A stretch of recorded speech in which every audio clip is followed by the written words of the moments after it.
Shalom, Yashrala. This is your brother Dawada, coming back at you with this here truth again. First and foremost, I want to give all praise, honor, and glory to Yahweh, Bahashem, Yahushua, Bahashem, Rakak Kodash. Double honor to the apostles and elders, a great millstone, and taught us this truth and that rule well. And salutation and much love for you, Akim, pushing this truth and sincerity over the four corners of the earth and enduring afflictions to feed and edify the elect. So I want to jump into this here quick little lesson, dealing with the Passover and also the importance of the Passover, all right? Because you have a lot of our people that are, doing a lot of things for, how I say, entertainment purposes. Or you have some of these people that are out here wanting to partake in the Passover for just the so-called quote-unquote be cool. Oh, I want to, do the Passover with you guys. Like, well, how is it that you want to so-called quote-unquote be religious at this point in time, but all the other points of times you don't want nothing to do with the Lord, man? All right, this isn't one of those so-called entertainment pieces or one of those things just to fit in. All right, you even have this in the world with the hijacked Christian Passover belief in the Jewish one. When those times come around, people want to, they do these things for trend settings and things like that. They want to partake in those things, man. All right. But nevertheless, hey, this is a serious thing for us, man. All right, especially if you know that you're an Israelite and you're in this here truth, man. What are you even doing any of this here for if you don't take this here serious? Because of the fact of, hey, man, you have to understand what the Passover was for, what it represented, and everything else like that, man. And if you see the times that we're living in right now, you got to ask yourself, man, what do you want the end game goal to be? Do you want to sit here and die here in Babylon with these Babylonians, or do you want the Lord to deliver you? All right, you have to go back and think about the Passover itself and what conditions they were in at the same at that point in time, man. All right, the Lord was ready to deliver the children of Israel up out of the land of Egypt. All right, he was bringing the plagues down upon the Egyptians, stirred the Egyptians up. The Egyptians was pretty much about to come down, or they was coming down on them already. All right, basically trying to genocide them off, man. And even with the lowest level of our people now, I call them smart, dumb niggas. All right, they would be like, oh, well, the government trying to kill us and this and that. They can tell that something's going wrong. They can tell all these different things, like when the quote unquote the global illness that was going around. You had all these people talking about how the government wanted to kill them and everything else like that, and what they was going to do and how all this and that. But hey, ultimately, if you have that type of mindset, wouldn't you want some type of protection? Wouldn't you want to be on the Lord's good graces and seek mercy from the Lord? All right, so why not do what the Lord asked you to do, man? I was telling somebody about this the other day. I'm like, look, man, you guys make this too over deep for the scenarios that you got going on, man. All right, if you want a paycheck, if you want to receive a paycheck from your job, you're going to show up to work on time. You're going to be wearing the correct uniform that they ask you to wear. All right, you're not going to show up to McDonald's wearing no Burger King uniform at 9 p.m. when you were scheduled to be there at 7 a.m., man. You're not going to get paid for that, man. All right, so how much more with the Lord? It's just that simple, man. All right, the Lord gave us certain things to do and certain ways to walk if we wanted to, how I would say, spiritually collect from him. All right, but yet and still our people have problems with those things, man. They have problems with trying to keep the Passover the correct way. Well, why would you want to do it this way? Why would you want to Man, you can't remix the things that the Lord have done for you. Like I said, man, you can't go to no job and remix the uniform or show up whenever you want to show up, man, and expect to get a paycheck. So we're going to read through this a little bit. And, I'm going to bring out a couple precepts. But, hey, in the times that we're coming into with Jacob's trouble and everything else like that, don't you want to be saved? A lot of people will hear us preach, and they'll say, oh, y'all are always talking about the doom and the gloom and everything else like that. Well, how do we get up out of here? How do we get saved? How do we do all these things, man? All right, hey, man, do what's pleasing unto the Lord, man. All right, seek ye the Lord. All right, but nevertheless, let's just jump into it. This is, I'm going to read a little bit of this now. If you want to get a full understanding of how to, keep the Passover and everything else like that, you can read this here whole chapter. But I'm going to just read a little bit in this here chapter just to bring out a little context of certain things, all right?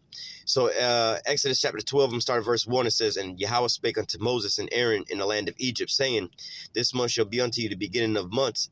It shall be the first month of the year to you. Speak ye unto all the congregation of Israel, saying, in the 10th day of this month they shall take to them every man a lamb according to the house of their father, and a lamb for a house. And another thing, again, you got some of our people on such light damn levels that they try to, they don't even know too much of what the hell they need to be knowing. Yet and still, they'll hear about the Passover, and then now they want to bring them and all their cousins all over, or their friends and everything. Oh, we gonna go over here and do. Nah, bro, hold up. This is only for the Israelites, man. Well, how come they can't come? And how come? Look, you didn't hear none of the Egyptians over there are partaking in the Passover, man. So again, man, our people don't want to. They don't take these things serious like that, man. And hey, man, you can't be partaking in the Passover unworthy, man. All right, man. The Lord will put your ass to death for these things, man. But nevertheless, let's keep going. It says, verse 4, and if the household be too little for a lamb, let him and his neighbor next unto his house, take it according to the number of the souls. Every man according to his eating shall make your account for the lamb. Your lamb shall be without blemish, a male of the first year, and you shall take it out from the sheep or from the goats. All right. And you should keep it unto the 14th day of the same month, and the whole assembly of the congregation of Israel shall kill it in the evening. And they shall take of the blood and strike it on the side post and on the upper door of the post of the house wherein they shall eat it. And again, this is going into actually how how they did the Passover, more or less to say, and we know nowadays, Yahushua blood is what's covering us, man. So we need to be doing what we need to do to please the Lord, man, to seek salvation, seeking unto the Lord, man. All right. It says, and they shall eat the flesh in that night, roasted with fire and unleavened bread and with bitter herbs, and they shall eat it. All right. Again, going into, let me keep reading on down. Verse 9, eat it not raw, nor sodden it at all with water, but roasted with fire, his head with his legs and with the puritance thereof. And you shall not let nothing of it remain until the morning, and that which remaineth of it until the morning shall you burn with fire.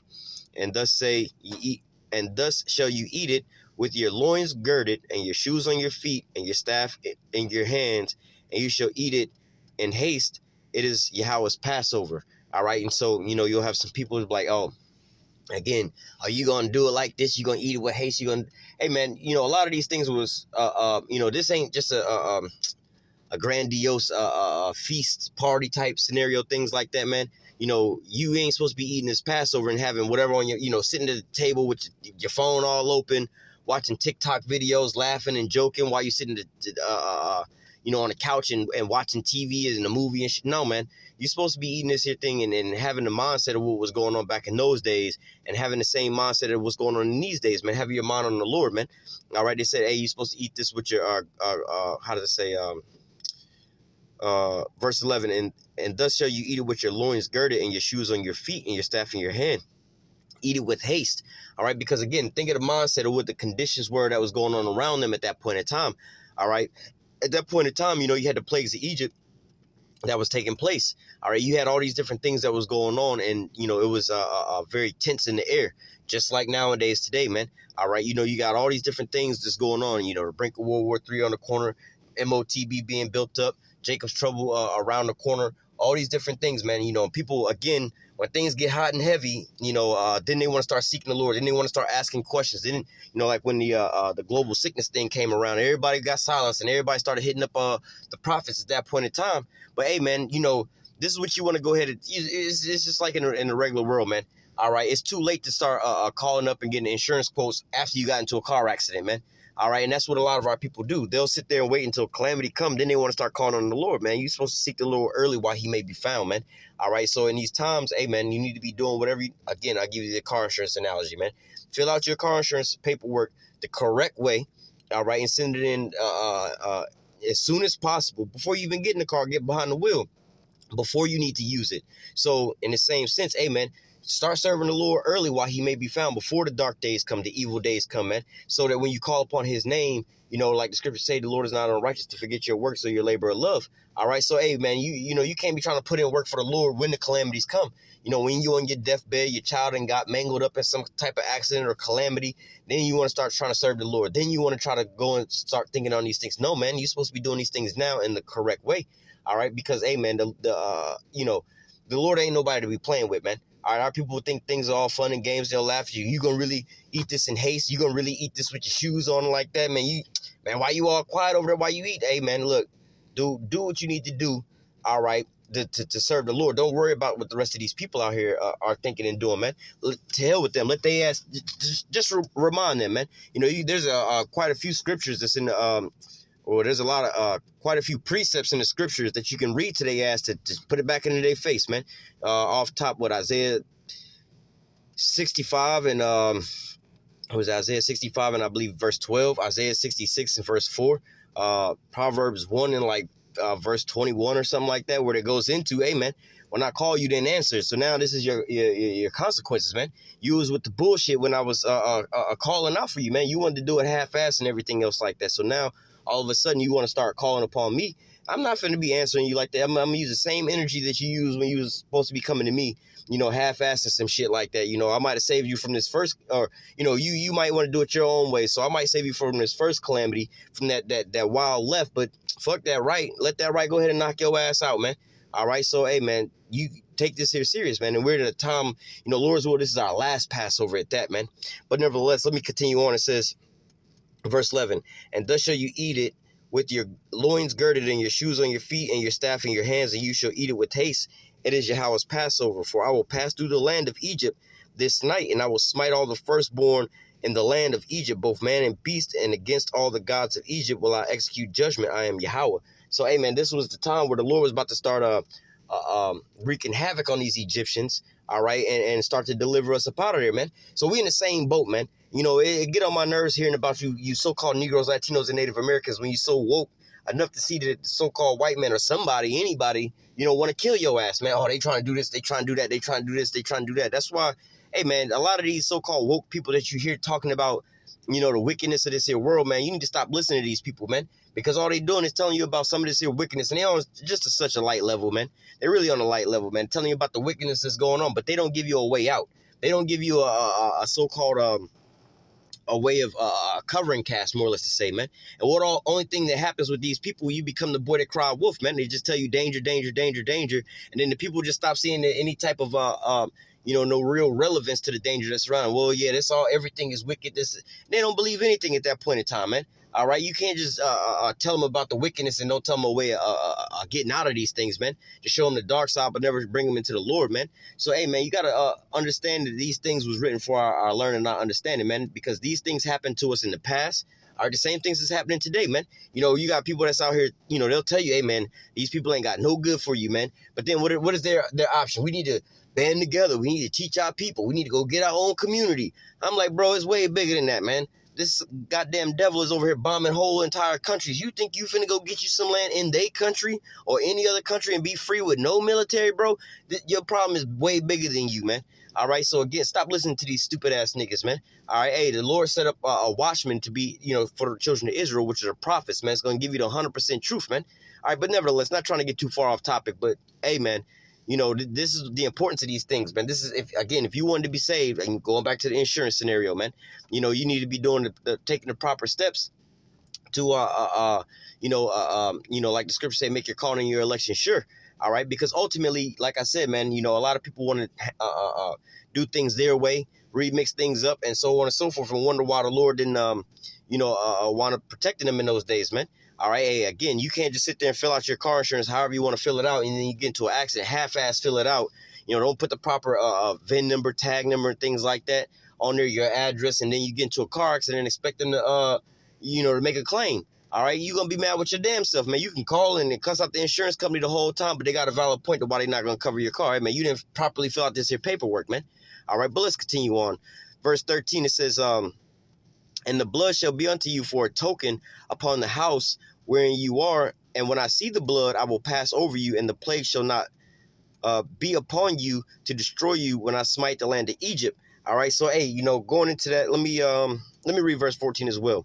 It says, and this day shall be unto you for a memorial, and you shall keep it a feast to the Yahweh throughout your generations, and you shall keep it a feast by ordinance forever. So, hey, once you find out, let me go to 14 first. But once you find out about this, man, you should be keeping this at Passover, man, because we know that we're in the belly of the beast, man. We know that we need to be delivered. We know that we're in our captivity. So, hey, man, you want the Lord to deliver you up out of these things, you need to be taking this. All right, let me go back to verse 13. And the blood shall be unto you for a token upon the house where you are, and when I see the blood, I will pass over you, and the plague shall not be unto you to destroy you when I smite the land of Egypt.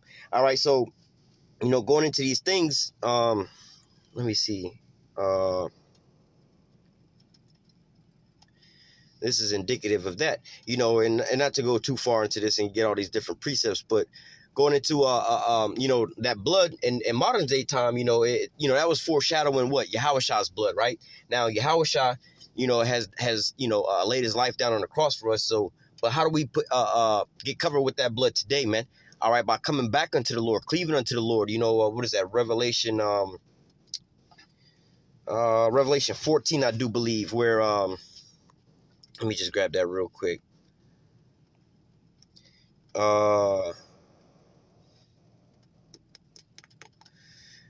Let me read verse 1 and verse 4.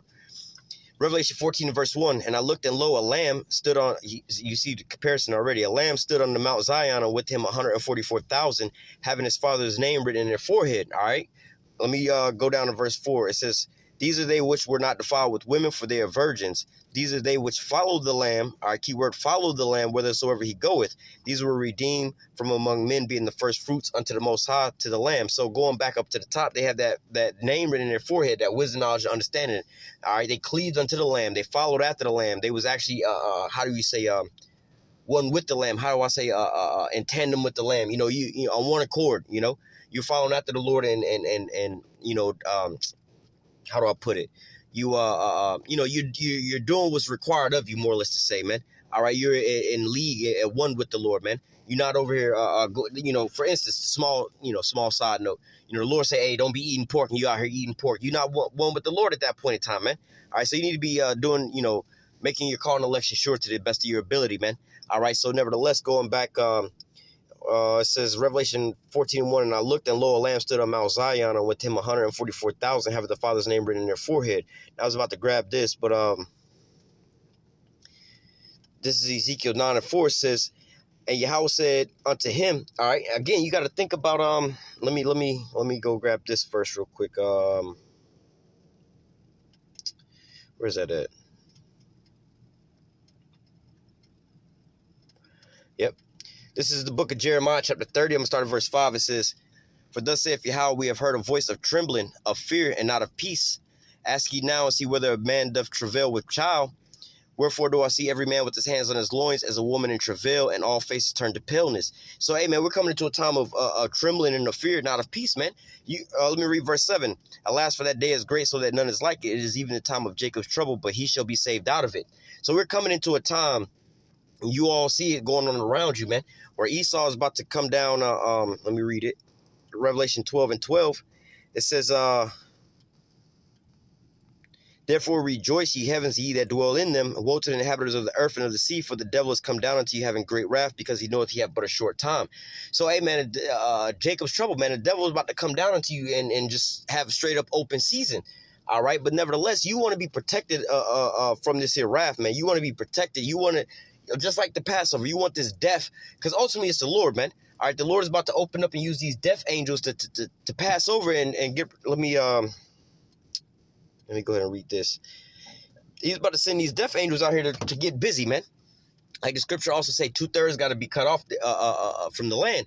2/3 of you so-called Negroes, Latinos, and Native Americans is about to get put down, man. And if you don't want to be caught up in that number, you need to be doing all that you need to be doing to be on the Lord's mercy list, man. All right, this is Ezekiel 9 of, let me start up at 4. It says, and Yahweh said unto him, go through the midst of the city, through the midst of Jerusalem. All right, we're a people before a place. All right, so this is for you so-called Negroes, Latinos, and Native Americans, just like in the olden days with the Passover, man. All right, they went, told the children of Israel, not the Egyptians. All right, they was being separated from those folks, man. So it's not a scenario where, hey, I'm gonna tell my neighbor, my friends, and we're gonna have us a little party. We're gonna all eat the lamb, and we're gonna celebrate the Passover to be cool. Hey, man, you playing with fire out there, man. All right, and Yahweh said unto him, go through the midst of the city, through the midst of Jerusalem, and set a mark upon the foreheads of the men that sigh and that cry for all the abominations that be done in the midst thereof. All right, and that's being on one accord with the Lord, man. Hey, because we tired of this here BS that's out here, man. You got some people that's over here again, like I was saying, oh, the so-called white man, the devil, or whatever, this oppression. Let's go build our own town. Let's go do this, and that's not what the Lord is telling you to do, man. All right, we're spiritually building Israel. All right, the kingdom of Israel by what? Teaching our people, waking them up at this point in time, getting them prepped for this here deliverance, man. That's how we so-called building a nation. That's what the hell we doing out here, man. All right, warning the children of Israel to come up out of this here place so that the Lord can deliver us, just like the original Passover, man. Hey, look, this is how you're going to prep. You're going to get this here lamb. You're going to put the blood over the doorpost. You're going to eat this here lamb. And when the death angels pass over, they're going to pass over your house. All right, so this is the same thing that we're doing, man. All right, but what? This here mark that's on their foreheads is what?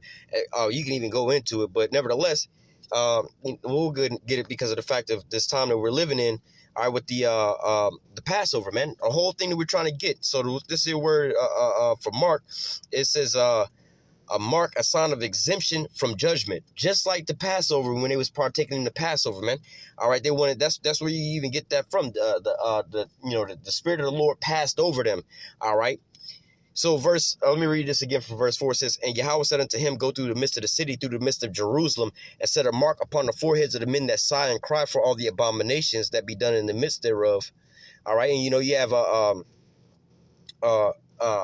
the men of the Lord that's on the highways and the byways is, exposing this here wickedness and everything that's going on over here, man. They're not comfortable in this here place no more. They ready to go up out of here, man. But you have 2/3 of our people that want to sit here and cleave into this place. Oh, it ain't that bad. Let's just do this. Let's do that. Let's get our money up. Let's go move to this place, move to that place. Let's go get married and all this here bullshit, man. They gonna want to die out here. Verse 5 says, and to the others he said in my hearing, go ye after him through the city and smite.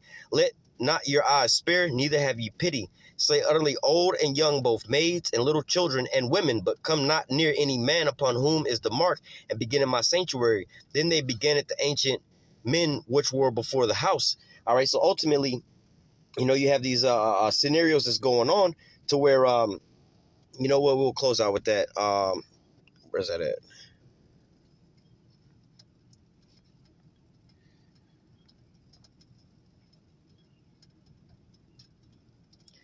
All right, so you pretty much have this scenario. Well, you had the original Passover, all right, but when the Lord, had a certain amount of Israelites that was protected, and then the rest of them that didn't want to partake, that didn't do it correctly, they was pretty much put to death. But mainly the Egyptians that was put to death out there at that point in time, man. All right, but now in the same time, we're in the house of the modern day Egyptians. All right, but then you have what we can already read about how 2/3 are going to be cut off from the land. And they're going to wind up dying. 2/3 of our people, they still stuck out here, man. They still sleep. They're not going to see it. They're not going to wake up, and none of these different things is going, they stuck on stupid, basically, to say. But nevertheless, in this point in time, you want to be saved. You want to be delivered. You only have a small remnant compared to the bulk of us that's out here that's serving the Lord, signing crime, putting up these here videos that's on highways and the byways, is teaching the children of Israel who they are, repenting and coming back. Where you have the rest of our people that's out here just playing games out here, man. You may see them in your relatives and just people that you may know. But hey, man, you can clearly see at this here point in time who, basically who has a better chance of being delivered and who don't, man. All right, because look, we all be at the end of this here thing. You got some of our people that's out here bugged out and everything else like that, don't know what the hell going on. You got some people that's, again, man, I'm getting tired of seeing these damn people that's too smart for their damn pants. It's like, oh, well, the whole Ukraine scenario is a fake scenario and everything. But, bro, that's part of the scriptures, man. All right, that's what y'all don't realize. Y'all getting closer and closer to World War III. Y'all gonna keep saying, like the boy who cried wolf. And when World War III pop off, they're gonna be like, oh, that's a fake war. It's fake on TV and everything. All the way till the missiles come. They're gonna get a text message on their phone. Hey, the missiles is coming down. And they're gonna be, oh, that's fake. That's fake news and everything. All right, then your ass get burnt up. But what? The men of the Lord, wisdom and knowledge is gonna be the stability of their time, man. They're gonna be called halal Yahweh Bashim Yahweh, man. They're gonna be trying to get beamed up into those chariots, man.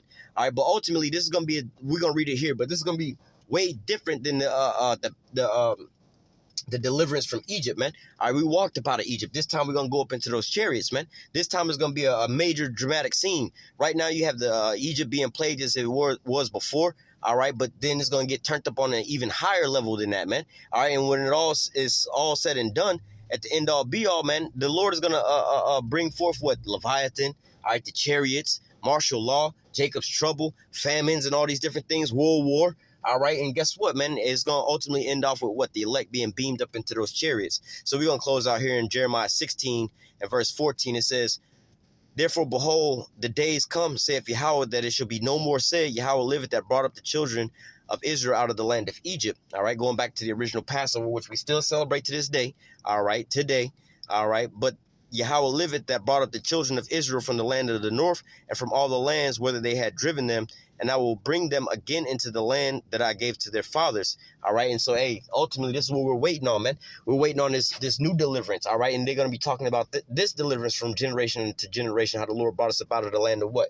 Babylon, all right, and through what? The chariots, man. So, hey, man, you need to be doing what you need to do, all right, and partaking to the Passover, man, righteously, man. All right, so what? That you may have, the Lord may have mercy on you, man.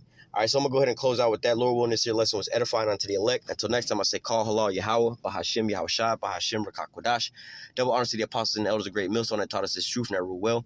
And salutations and much love for you, Akim, pushing this truth and sincerity over the four corners of the earth and enduring afflictions to feed and edify the elect. Till next time, I say, stay strong. Shalom.